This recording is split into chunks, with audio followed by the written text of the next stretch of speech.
Jake. There was a study published in Bloomberg News, I believe last week, an analysis of census data indicating that American incomes declined more during the expansion that began in June 2009, the 3 years.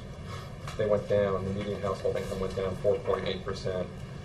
That's worse than happened during the actual 18-month recession, which was going down 2.6%. I was wondering if the White House had seen that study, had agreed, and had a response to it, an explanation as to why they thought that might have happened.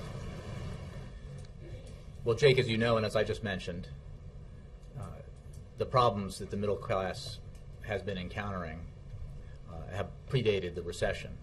During that previous expansion that you noted under President George W. Bush, the middle class saw its income stagnate or decline. And that was during an economic expansion prior to a cataclysmic recession that had a devastating impact on the country's economy and the middle class. And there is no question that we have been, as a country, pulling ourselves out of an extremely deep hole that was dug by that recession, and we have much more work to do.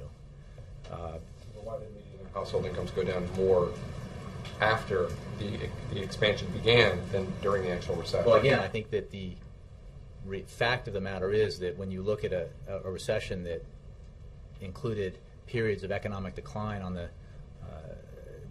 likes of which we saw in the fourth quarter of 2008, a shrinkage of 9%, when we saw more than 8 million jobs lost during that recession, and we saw a situation where some forecasters were predicting depression levels of unemployment and banks failing and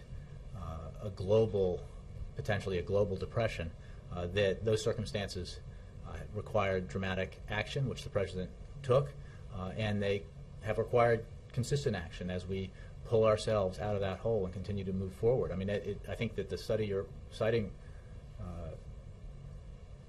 is testimony to the depths of the recession that we encountered, and you know, the fact that it's going to continue to take significant efforts to move ourselves forward. And one thing when you talk about the middle class and jobs and incomes, you know, this president has had on the table since last September a proposal that would, by the estimates of outside economists, put 1 million Americans back to work, teachers and firefighters and other first responders, because of their refusal to accept the basic premise that millionaires and billionaires who did extremely well during that previous expansion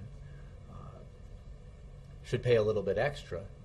Republicans have not approved that legislation that would put teachers and firefighters and police officers back to work. But the president's going to keep fighting for that. He's going to keep fighting for measures that would put construction workers back on the job, rebuilding our roads and highways and schools, because that's good, because it creates jobs now. It's good for those people and those families, but it's also about rebuilding the foundation of our economy so that we're strong moving forward in the 21st century. All right.